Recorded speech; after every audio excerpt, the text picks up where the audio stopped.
శుక్లాంబరధరం విష్ణుం శశివర్ణం చతుర్భుజం ప్రసన్నవదనం ధ్యాయేత్ సర్వవిఘ్నోపశాంతయేత్. గురుర్బ్రహ్మా గురుర్విష్ణుః గురుర్దేవో మహేశ్వరః గురుః సాక్షాత్ పరబ్రహ్మ తస్మై శ్రీగురవై నమః. వ్యాసాయ విష్ణురూపాయ వ్యాసరూపాయ విష్ణవే నమో వై బ్రహ్మనిధయే వాసిష్ఠాయ నమో నమః. కూజంతం రామ రామేతి మధురం మధురాక్షరం ఆరుహ్య కవితాశాఖాం వందే వాల్మీకికోకిలం. శృతిస్మృతిపురాణానాం ఆలయం కరుణాలయం నమామి భగవత్పాదశంకరం లోకశంకరం. సదాశివసమారంభాం శంకరాచార్యమధ్యమాం అస్మదాచార్యపర్యంతాం వందే గురుపరంపరాం. వాగర్ధావివ సంపృక్తౌ వాగర్ధప్రతిపత్తయే జగతః పితరౌ వందే పార్వతీపరమేశ్వరౌ. సూక్తిం సమగ్రయతున స్వయమేవ లక్ష్మీః శ్రీరంగరాజమహిషీ మధురైః కటాక్షైః. వైదగ్ధ్యవర్ణకునగుంభనగౌరవైర్యాం కండూలకర్ణకుహరాः కవయోధయంతి. హైమోర్ధ్వపుండ్రమజహన్మకుటం సునాసం మందస్మితం మకరకుండలచారుగండం బింబాధరం బహుళదీర్ఘకృపాకటాక్షం శ్రీవేంకటేశముఖమాత్మని సన్నిధత్తాం. మనోజవం మరుతతుల్యవేగం జితేంద్రియం బుద్ధిమతాం వరిష్టం వాతాత్మజం వనరయూధముఖ్యం శ్రీరామదూతం శిరసా నమామి. జయత్యతిబలో రామో లక్ష్మణశ్చ మహాబలః రాజాజీతి సుగ్రీవో రాఘవేణాభిపాలితః. దాసోహం కోసలేంద్రస్య రామస్యాక్లిష్టకర్మణః హనుమాన్ శత్రుసైన్యానాం నిహంతా మారుతాత్మజః. న రావణసహస్రం మే యుద్ధే ప్రతిఫలం భవేత్ శిలాభిస్తు ప్రహరతః పాదపైశ్చ సహస్రశః. అర్దయిత్వా పురీం లంకాం అభివజ్య చ మైథిలీం సమృద్ధార్థో గమిష్యామి విశతాం సర్వరక్షసాం.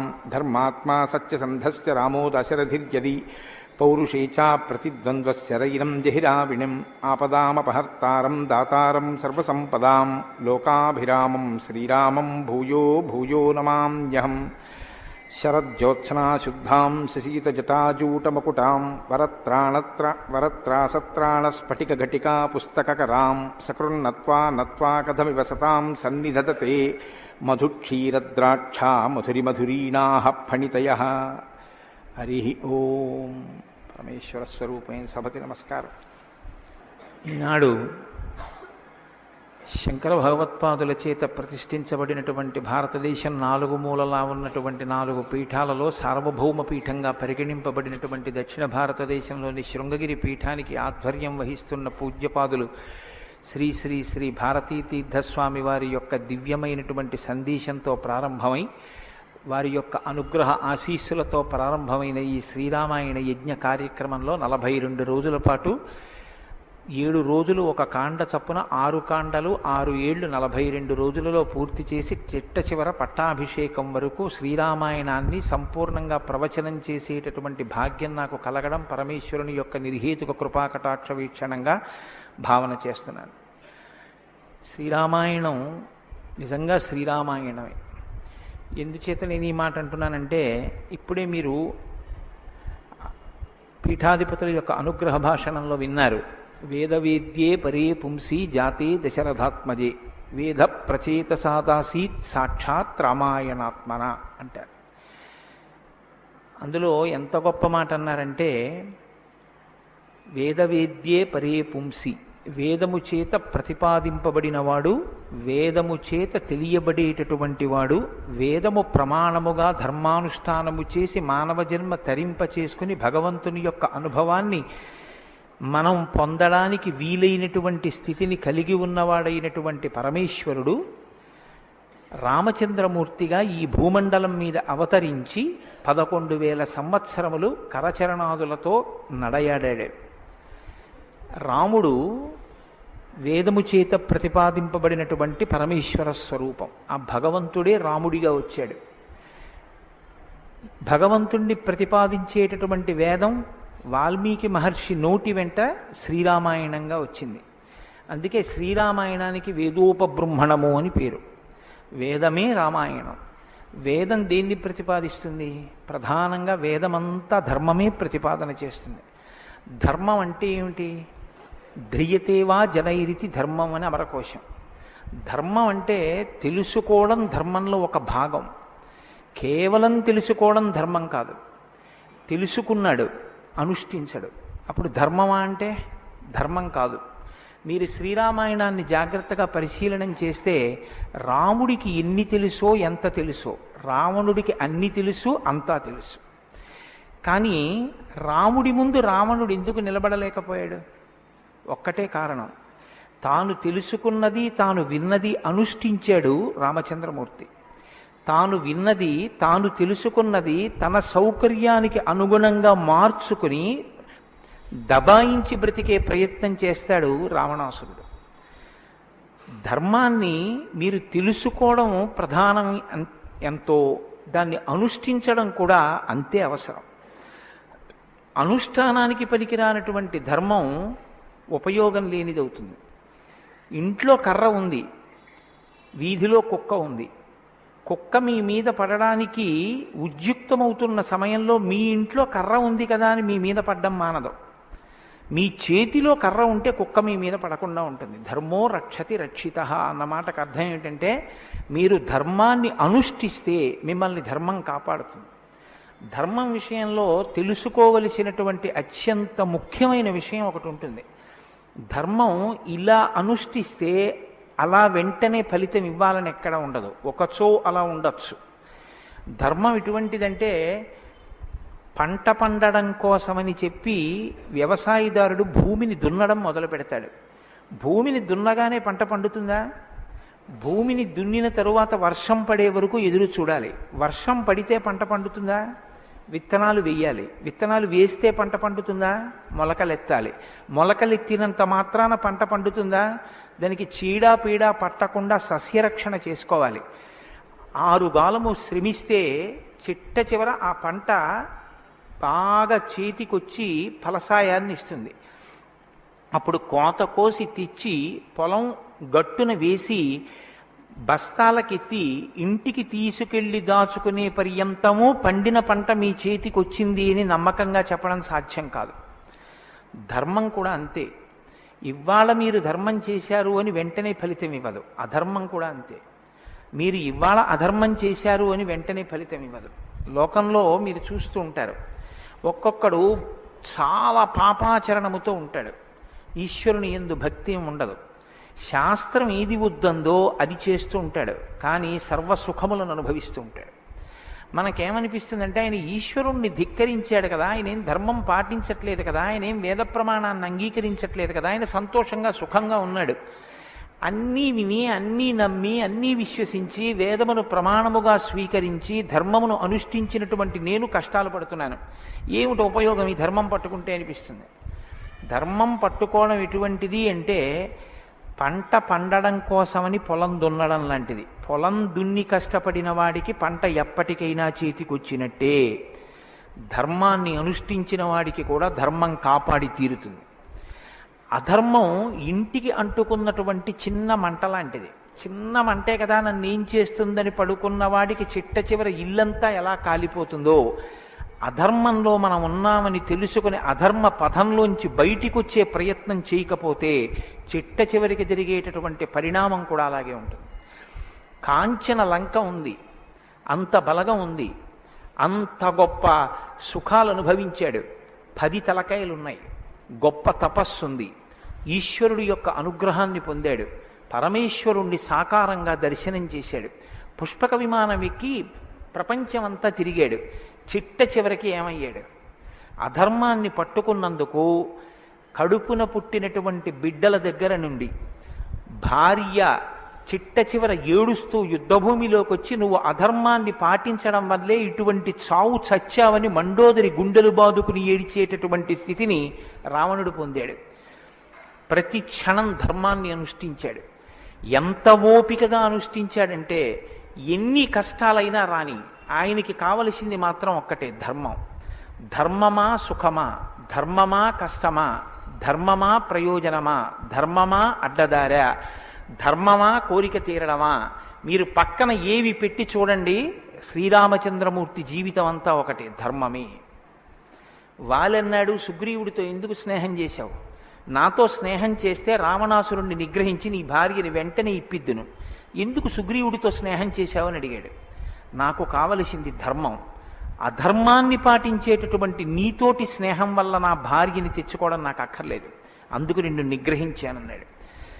తండ్రి మరణించాడు, చెక్కు చెదరలేదు. భార్యను అపహరించారు, చెక్కు చెదరలేదు. రాజ్యం పోయింది, చెక్కు చెదరలేదు. జటాయువు మరణించాడు, చెక్కు చెదరలేదు. ఇలా కాదన్నయ్య, ఈ మార్గాన్ని విడిచిపెట్టి ఇలా వెళ్ళన్నాడు తోడ పుట్టినటువంటి లక్ష్మణమూర్తి. నాకొద్దన్నాడు.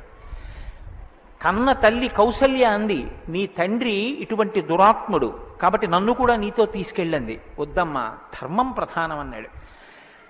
ఎన్ని పర్యాయాలు ఆయన మాట్లాడితే ధర్మం ధర్మం ధర్మం. అయితే ఇక్కడ మీరు ఒక మాట గమనించవలసి ఉంటుంది. ధర్మం అంటే ఏది ధర్మం? కోటేశ్వరరావు గారు చెప్తే ధర్మం అవుతుందా? లేకపోతే ఎవరో నేను ఇది చెప్తానండి ఇది ధర్మం అంటే అవుతుందా? మనం చెప్తే ధర్మం అవదు, వేదం చెప్తే ధర్మం అవుతుంది. వేదం ఏది చెప్పిందో అది ధర్మం. వేదమునకు వ్యతిరేకముగా చెప్పనటువంటి స్మృతి చెప్పినది ధర్మం. వేదమునకు వ్యతిరేకంగా చెప్పని స్మృతి చెప్పిన మాట పాటించిన వాడిది ధర్మం.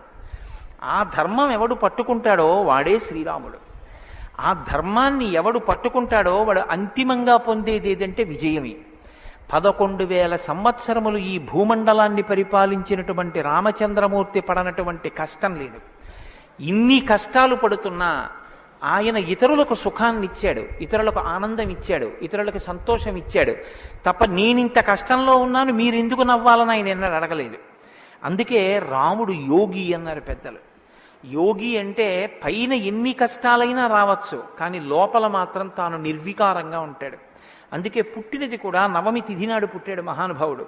9 అంకెకున్న గొప్పతనం చూడండి. మీరు ఎంత పెట్టి 9ని హెచ్చ వేయండి మళ్ళీ 9గా మారుతూ ఉంటుంది.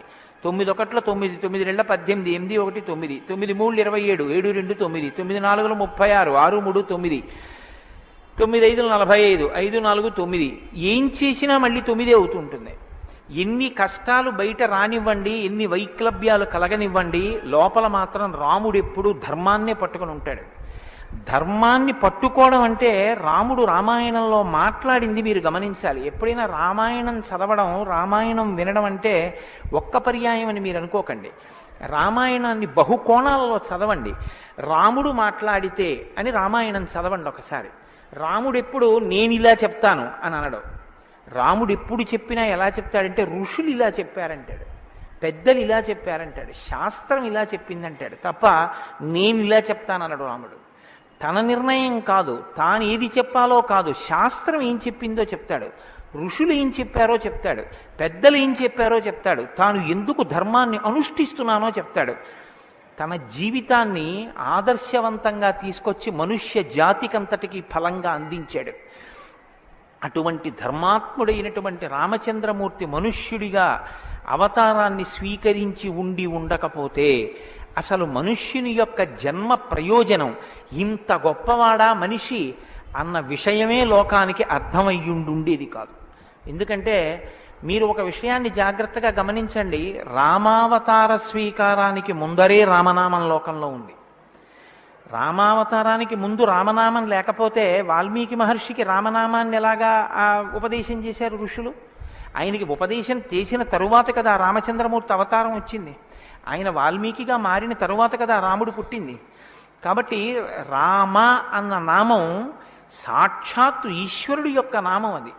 అది రమయతీతి రామ, లోకులనందరినీ రమింపచేసేటటువంటి నామం. అంతటి మహోత్కృష్టమైనటువంటి శీల సంపద కలిగినటువంటి వాడు రామచంద్రమూర్తి. అందుకే రామాయణాన్ని రామచంద్రమూర్తిని ఎంతకాలం మనుష్య జాతి ఆరాధన చేస్తుందో అంతకాలం మానవత్వం బ్రతికుంటుంది. ఏనాడు రామచంద్రమూర్తిని మరిచిపోతామో, ఏనాడు రామాయణం మనకు అక్కర్లేదని అంటామో, ఆనాడు మనిషిగా కనపడుతున్న మనుష్యత్వం చచ్చిపోతుంది, మానవత్వం చచ్చిపోతుంది, నరత్వం చచ్చిపోతుంది. అది పోయిన నాడు నరజన్మ యొక్క ప్రయోజనమే పోతుంది. అందుకే మీరు చూడండి, విష్ణువు దశావతారములను స్వీకరించారు. వేదోద్ధారణ, మందరాభరణ, పృథ్వీధర్మ నిర్మాణ, ప్రహ్లాదత్రాణ, బలిప్రతారణ, నృపాహంకార నిర్వాపన, వైదేహీ రమణ, ధనంజయ జయ వ్యాపార పారీణ, క్షోణీ దివ్యత్కరుణ, తమోహరణ, తండ్రి వెంకటేశ ప్రభో. ఇన్ని అవతారాలు స్వీకరించినా ఆ అవతార పరిసమాప్తి అయిపోయిన తరువాత మనం పిలిస్తే ఇక లక్ష్మీనారాయణులని పిలుస్తాం. ఒక వామనమూర్తి అవతార పరిసమాప్తి అయిపోయింది, ఏమంటాం? లక్ష్మీనారాయణులు. ఒక పరశురాముడు లక్ష్మీనారాయణులు, ఒక మత్స్యావతారం లక్ష్మీనారాయణులు. ఒక్క సీతారాముల అవతారంలో మాత్రం యుగాలు మారిపోయినా ఆ అవతారాన్ని సీతారాములని పిలుస్తాం. భార్యాభర్తలు ఎలా బతకాలో నేర్పినటువంటి అవతారం రామావతారం. అన్నదమ్ములు ఎలా బతకాలో నేర్పిన అవతారం రామావతారం. తండ్రి కొడుకులు ఎలా బతకాలో నేర్పిన అవతారం రామావతారం. ఒక ఉద్యోగి యజమాని ఎలా బతకాలో నేర్పిన అవతారం రామావతారం. చిట్ట చివరికి ఎంత కష్టం కడుపులో ఉన్న రాజారాముడిగా సింహాసనం మీద కూర్చోవలసి వస్తే ప్రజల్ని కన్నబిడ్డల్లా పరిపాలించగలిగినటువంటి ధర్మాన్ని నిలబెట్టుకోగలిగినటువంటి సంపూర్ణత్వాన్ని సంతరించుకున్నటువంటి మనుష్య స్థితిని పొందిన అవతారం రామావతారం. మీకు జీవితంలో అనుష్ఠాన పర్యంతంలో ఎక్కడ ఏ విషయం గురించి అనుమానం వచ్చినా మీకు రామాయణం జీర్ణమైతే మీకు వెంటనే శ్రీరామాయణం జ్ఞాపకానికి వస్తుంది. అప్పుడు రాముడు ఇలా ప్రవర్తించాడు అని మీకు జ్ఞాపకం వస్తుంది. రామాయణం మీకు జీర్ణమైతే మీ భాష తీరు మారిపోతుంది. రామాయణం మీకు జీర్ణమైతే మాట ఎంత గొప్పదో మీకు అర్థమవుతుంది. నేను అందుకే మీకు మనవి చేశాను, రామాయణాన్ని రామాయణంగా చదవకండి అని.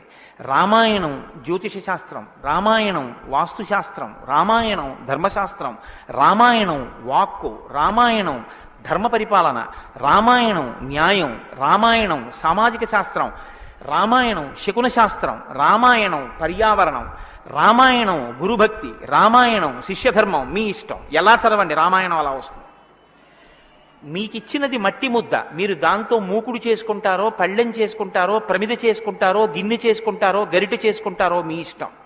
రామాయణాన్ని మీరు ఎలా చూడాలనుకుంటే మీకు అలా కనపడుతుంది. శ్రీరామాయణానికి ఉన్న గొప్పతనం ఏమిటంటే వాల్మీకి మహర్షి ఎవ్వరికీ కూడా కితాబులు ఇవ్వరు. రావణాసురుడు దుష్టుడని వాల్మీకి మహర్షి అనరు. వాల్మీకి మహర్షి చెప్పేది ఇలా చేశాడని చెప్తారు. తెల్లవారకట్ట లేచాడు, పరస్త్రీ పట్ల కామంతో మనసు కదిలింది. నీకు నచ్చి నీకు కూడా అలా ఉండాలనుకుంటే నీ ఇష్టం, నీ తల కూడా తెగిపోతుంది. నీవు కూడా పుత్రమిత్ర కళత్రాదులతో భంగపాటు పొందుతావు. రాముడు నిద్రలేస్తూనే నదీ స్నానం చేసి సంధ్యావందనం చేశాడు. నువ్వు రాముడిలా ఉండాలనుకుంటే 7 తరాలు తరిస్తాయి. నీకేది కావాలో నువ్వు నిర్ణయించుకో. రాముడు గొప్పవాడని చెప్పరు, రావణుడు తక్కువవాడని చెప్పరు. నువ్వేది తెలుసుకోవాలో అది నువ్వు తెలుసుకొని అనుష్ఠించాలి. అది శ్రీరామాయణం యొక్క గొప్పతనం. అంత గొప్ప అవతారంలో రాముడు ఎప్పుడు మాట్లాడినా ఋషివాక్కుని సమర్థిస్తాడు. రాముడు ఎప్పుడు మాట్లాడినా వేదవాక్కుని సమర్థిస్తాడు. రాముడు ఎప్పుడు మాట్లాడినా ధర్మాన్ని సమర్థిస్తాడు. ఇది మీరు బాగా జ్ఞాపకం పెట్టుకోవాలి. మనం శ్రీరామాయణం వింటున్నది శృంగగిరి పీఠంలో వింటున్నాం. అదేమిటండి పీఠ శాఖ కదా అని మీరు అనొచ్చు. ఆత్మావై పుత్రనామాసి, కొడుక్కి తండ్రికి అభేదం. బింబానికి బింబం ఎందులోంచి వచ్చిందో ఆ బింబం వచ్చినటువంటి లేదా ప్రతిబింబం పుట్టిన బింబం రెండూ ఒకటే. అద్దం ముందు నిలబడితే నా ప్రతిబింబం కనబడితే ఆ ప్రతిబింబం బొట్టు పెట్టుకోలేదనుకోండి, దిక్కుమాలిన ప్రతిబింబమా బొట్టు పెట్టుకోవద్దా తప్పు కదా అని ప్రతిబింబానికి బొట్టు పెడితే నాకు బొట్టు వస్తుందా? బింబానికి బొట్టెట్టుకుంటే ప్రతిబింబానికి బొట్టు వస్తుంది. బింబానికి ప్రతిబింబానికి తండ్రికి కొడుక్కి గురువుకి శిష్యుడికి అభేదమైతే గుంటూరు శృంగగిరి పీఠ శాఖకి ఎక్కడో కర్ణాటక రాష్ట్రంలో ఉన్న శృంగగిరి పీఠానికి నా దృష్టిలో అభేదం. శృంగగిరి పీఠంలో కూర్చుని శ్రీరామాయణ ప్రవచనం చెయ్యవలసి వస్తే నేను ఒక మాట చెప్పకుండా రామాయణాన్ని ప్రారంభించేస్తే నేను ఒక పొరపాటు చేసిన వాడిని అవుతాను. ఇన్ని పీఠాల్ని స్థాపించినటువంటి శంకర భగవత్పాదులు అవతార పరిసమాప్తి చేస్తూ ఒక మాట చెప్పారు. వేదో నిత్యమధీయతాం తదుదితం కర్మస్వనుష్ఠీయతాం. ప్రతిరోజు వేదం చదువుకో. నువ్వు చేసే ఏ కర్మ అయినా వేదం ఎలా చెప్పిందో అలాగే చెయ్యి. అంతేకాని నీ స్వంత బుద్ధితో ఏ పనిని చెయ్యవద్దు. వేదో నిత్యమధీయతాం తదుదితం స్వకర్మస్వనుష్ఠీయతాం దుస్తర్కాస్తు విరమ్యతాం. ఈశ్వరుడు నోరిచ్చాడు కదా అని నీ చిత్తం వచ్చినట్టుగా వాదనలు చేయవద్దు. నువ్వు ఏది మాట్లాడినా శృతిశిరపక్షస్వనుష్ఠీయతాం. ఉపనిషత్తులు ఏం చెప్పాయో వేదం ఏం చెప్పిందో దాన్ని సమర్థించడానికి నీ వాగ్బలాన్ని ఉపయోగించు. అంతేకాని ఈశ్వరుడు వాక్కు ఇచ్చాడు కదా అని నీ ఇష్టం వచ్చినట్టు నువ్వు మాట్లాడితే చూడలేదు లెక్క కట్టుకోలేడని నువ్వు అనుకోవద్దు. లెక్క కట్టేవాడు ఒకడున్నాడు. మీరు చూడండి, 84 లక్షల జీవరాశులు ఈ ప్రపంచంలో ఉన్నాయి. 84 లక్షల జీవరాశుల్లో 83,99,999 జీవరాశులకి వాక్కు లేదు. ఒక్క నరజన్మకే వాక్కుంది. మళ్ళీ ఈ నరజన్మలో కొంతమంది మాత్రమే ఆ మాట చెప్పగలరు. కొంతమంది నరులుగా జన్మించిన నోరు విప్పి రామా అని గట్టిగా అనరా అంటే రామా అని అనలేరు. అది వారి దురదృష్టం. కానీ మనం భగవన్నామమును పలకగలం. భగవన్నామం పలికి తరించగలిగినటువంటి భాగ్యం మనకుంది. హరునకు విభీషణున కద్రిజకున్ తిరుమంత్రరాజమై కరికి నహల్యకున్ ద్రుపదకన్యకు నార్తి హరించు చుట్టమై బరగిన ఎట్టి నీ పతితపావన నామము నాదు జిహ్మపై నిరంతరము నటింపచేయుమి కదా చరధి కరుణాపయోనిధి అని వేడుకున్నాడు గోపరాజు గారు. నాకేం అక్కర్లేదయ్యా స్వామి, నీ నామం నా నాలుక మీద నర్తింపచేయవయ్యా చాలన్నాడు. పవి పుష్పంబగు అగ్ని మంచగు నాకూపారం భూమిస్థలంబగు శత్రుండతిమిత్రుడవు విషము దివ్యాహారమౌ నిన్నగా అవనీమండలి లోపలం శివ శివేచ్ఛాభాషణోల్లాసకిన్ శివ నీ నామము సర్వవస్యకరమౌ శ్రీకాళహస్తీశ్వర. నాకు నీ శివనామం నా నాలుక మీద నర్తించాలని కోరుకున్నాడు ధూర్జటి. భగవన్నామం చెప్పుకుంటే చాలని ఆ నామం ఉన్నందుకు వెంపర్లాడారు. అంత్యకాలమునందు ఆయాసమున నిన్ను తలుచునో తలపనో తలతునిపుడి నరసింహ నరసింహ నరసింహ లక్ష్మీ చ దానవంతక కోటి భానుతేజ గోవింద గోవింద గోవింద సర్వేశ పన్నగాధిపశాయి పద్మనాభ అని రెండు చేతులిచ్చి నమస్కారం చేసి చిట్ట చివర ప్రాణం పోయేటప్పుడు ఆవేళ యమదూతల అగ్రహంబున వచ్చి ప్రాణముల్ పెకలించి పట్టునప్పుడు కపవాత పైత్యముల్ కప్పగా శ్రమచేత కంపముద్భవమంది కష్టపడుచు నారాయణాయంచు నా జిహ్వతో నిన్ను పిలుతునో శ్రమచేత పిలువలేనో నాటికిప్పుడు నీ నామస్మరణ చేతు చెవినిడవయ్య భూషణ వికాస శ్రీధర్మపుర నివాస దుష్ట సంహార నరసింహ దురిత దూరాన్ని గుండెలు బాదుకున్నాడు నరసింహచతక కర్త. ఆ భగవన్నామం పలికేటటువంటి భాగ్యం ఉన్న ఏకైక ప్రాణి సృష్టిలో కేవలం మనుష్యుడే. అటువంటి మనుష్యుడికి ఇచ్చినటువంటి అదనపు వరం భగవత్ కథాశ్రవణం. ఈశ్వర కథ వినగలడు. ఆ ఈశ్వర కథ వింటేనే సమస్త సంసార భ్రమణ పరితాపోపశమనం అంటారు శంకర భగవత్పాదులు. గలంతి శంభోత్పచ్చరిత చరిత కిల్బిషరజో దళంతి ధీకుల్యాసరతి పతంతి విజయతాం దిశంతి సంసార భ్రమణ పరితాపోపశమనం వసంతి మచ్చేతో హృదవు విశివానందలహరి అంటారు. సంసార భ్రమణ పరితాపోపశమన కారణమైనటువంటి భగవంతుని యొక్క కథాశ్రవణము చేసి నోటితో జుర్రుకున్నటువంటి పదార్థాలు సప్తధాతువులతో నిర్మింపబడిన ఈ దేహాన్ని పోషిస్తే భగవంతుని యొక్క కథని చెవులతో జుర్రుకున్నటువంటి వాడు మళ్ళీ పుట్టవలసిన అవసరం లేకుండా పునరపి జననం పునరపి మరణం పునరపి జనని జఠరే చయనం ఇహ సంసారే బహుదుస్తారే కృపయాపారే పాహి మురారే అని ఆ భగవన్నామామృతాన్ని చెవులలోంచి లోపలికి జుర్రుకున్నటువంటి వాడు పునరావృత్తి రహిత శాశ్వత శివ సాయుధ్య స్థితిని పొందగలుగుతున్నాడు. ఇటువంటి భాగ్యం కలిగినటువంటి ప్రాణి మనుష్యుడు. ఆ మనుష్యుని యొక్క జీవితం ఎంత గొప్పదో, అసలు నరుడంతే ఎంత గొప్పవాడో నిరూపించినటువంటి అవతారం రామావతారం.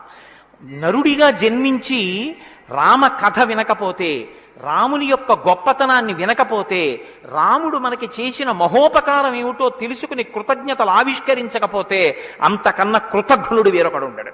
నేను ఈ మాట ఎందుకు అంటున్నానో తెలుసా అండి? రావణాసురుడు వరాలు కోరుకున్నాడు బ్రహ్మగారిని. అందరినీ అడిగాడు, ఒక్క నరవానరులను వదిలిపెట్టాడు. ఎందుకు వదిలిపెట్టావని బ్రహ్మగారు అడగలేదు, తానీ చెప్పుకున్నాడు. ఇంతమంది గురించి అడిగాను, నరవానరముల గురించి నాకు లెక్క ఏమిటి, వాళ్ళు లెక్కలోకి వస్తారా, నేను అసలు వాళ్ళ పేరు ఎత్తానన్నాడు. అంటే నరుడికి ఉన్నటువంటి విలువ ఏ పాటిదో మీరు అర్థం చేసుకోండి. రావణాసురుడున్న కాలంలోనేగా రాముడున్నాడు. రావణాసురుడి కాలం నాటికి నరుడికి ఉన్న విలువ, నరుడికి ఉన్న గౌరవం అంత గొప్పవి.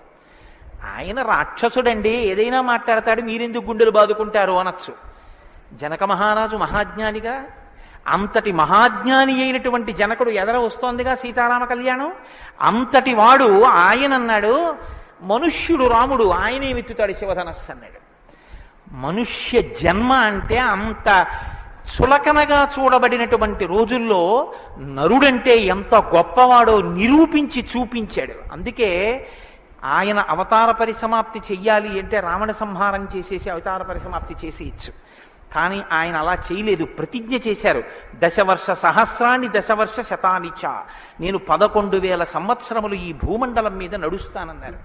దేని కొరకు అంటే 11,000 సంవత్సరములు నేను ఈ భూమి మీద ఉండి భార్యాసహితుడనై బిడ్డల్ని కని ధర్మాన్ని అనుష్ఠించి ఒక నరుడు ధర్మాన్ని పట్టుకుంటే ఎంత గొప్పవాడు కాగలడో నిరూపిస్తానన్నాడు రాముడు.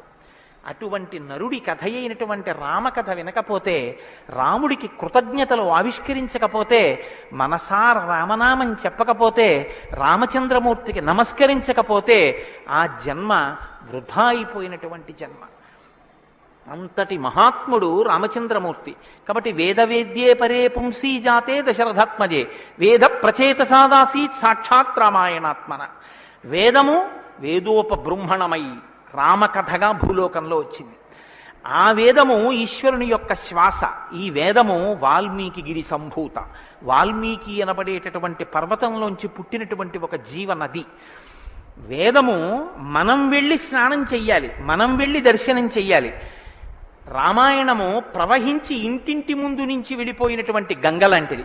దక్షిణామూర్తి వేదం, శంకరాచార్యుల వారు రామాయణం. దక్షిణామూర్తి ఎక్కడో ఒక్క చోట కూర్చుని ఉంటారు. సనక సనందనాదులు కూడా ఆయన కూర్చున్న చోటుకే వెళ్ళి నమస్కారం చేసి జ్ఞానోపలబ్ధి పొందాలి. శంకరాచార్యుల వారు అలా కాదు. శంభోర్మూర్తిశ్చరతి భువనే శంకరాచార్య రూప.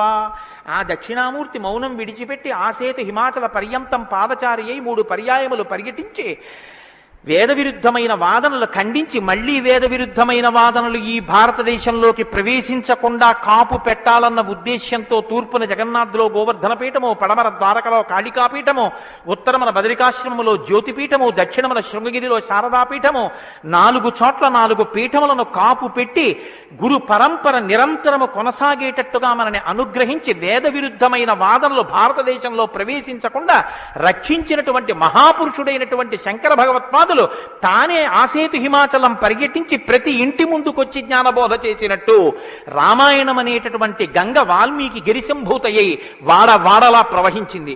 రామకథ రామనామం తెలియనివాడు లోకంలో ఉండడు. ఏదైనా తెలియదేమో, రామకథ తెలియనివాడు రామనామం తెలియనివాడు లోకంలో ఉండడు. మంచికైనా రామనామం, చెడుకైనా రామనామం. ఏమయ్యా అంత పని చేసావా? రామరామ నేను చేస్తానండి అంటాడు. ఏదైనా చూడకూడదు చూస్తే రామరామ ఇలాంటిది చూశానేమండి అంటాడు. ఏదైనా మంచి జరిగితే రామరామ ఎంత మంచి మాట విన్నాను ఇవ్వాలంటాడు. భారతీయ సంస్కృతిలో రామనామం మమేకం అయిపోయింది. అటువంటి రామాయణం, అటువంటి రామనామం ధర్మానికి ఆలవాలం. ధర్మాన్ని వ్యతిరేకించడం కన్నా ఘోరమైన పాపం లోకంలో ఇంకోటి ఉండదు. ఇవాల్టి రోజున రామాయణం యొక్క ఆవశ్యకత మరీ ఎక్కువ. ఎందుచేతనో తెలుసా అండి? ఒకానొకప్పుడు ధర్మానికి వ్యతిరేకంగా మాట్లాడితేనే చాలా దోషం. అటువంటిది ఇవాళ ఏ స్థితి వచ్చేసిందంటే, ధర్మాన్ని ధర్మము అని పేరు పెట్టి వ్యతిరేకంగా మాట్లాడితే బాగుండదని ధర్మానికి ఇంకొక పేరు పెట్టి వ్యతిరేకంగా మాట్లాడే రోజులు వచ్చాయి. ఒకడు ఆవుని చంపేయాలనుకున్నాడు. ఆవుని చంపేయండి అంటే మిగిలిన వాళ్ళు బుద్ధి ఉందా లేదా అంటారు. అందుకని ఆవుని ఇంకొక క్రూర మృగం పేరు పెట్టి పిలిచి చంపేయమన్నాడు వాడు. ఎంత గడుసరితనం చూడండి. ఈ పులిని చంపేయండి అన్నాడు. పులిని చంపేయండి అంటే చూడని వాడు ఏమనుకుంటాడు? పులిని చంపేస్తే తప్పేమిటి, వచ్చి ఊళ్ళ మీద పడిపోతుంది అనుకుంటాడు. అది పావుని చంపేయండి అన్నాడు. విన్నవాడు పావు అనుకున్నాడు, కనదు ఆవు. ఆవుని చూపించి పావుని చంపేయండి అన్నాడు. వాడికి తెలియదా ఇది ఆవు అని? తెలుసు. మరి ఆవుని చంపేయండి అని ఎందుకండవు అంటే, ఆవుని చంపేయండి అంటే ఆవుని చంపడం ఏమిట్రా అంటారని పావుని చంపేయండి అన్నాడు తెలిసి. ధర్మాన్ని ఆచరించకండి అంటే జనం తిరగబడతారని మూఢ విశ్వాసాల జోలికి వెళ్ళకండి అంటున్నారు. పేరు మార్చారు కానీ వ్యవస్థని ధర్మానికి దూరం చేస్తున్నారు. ఆ స్థితి నుంచి మనం రక్షింపబడాలంటే మనకున్న ఆధారం ఒక్కటే, శ్రీరామాయణాన్ని వినాలి, శ్రీరామాయణాన్ని బాగా తెలుసుకోవాలి, శ్రీరామాయణాన్ని తరచి గమనించాలి. రామాయణం మనకి తెలుసున్న రామకథే కదా అనుకోకండి. నేను మీకు యథార్థం మనవి చేస్తున్నాను. మీరు రామాయణాన్ని ఎన్ని మాటలు చదవండి, ఎన్ని మాటలు వినండి, మీకు రామాయణం కొత్త కోణంలో ప్రకాశిస్తుంది. రామాయణం కొత్త కోణంలో భాషిస్తుంది. అంత గొప్ప రామాయణం.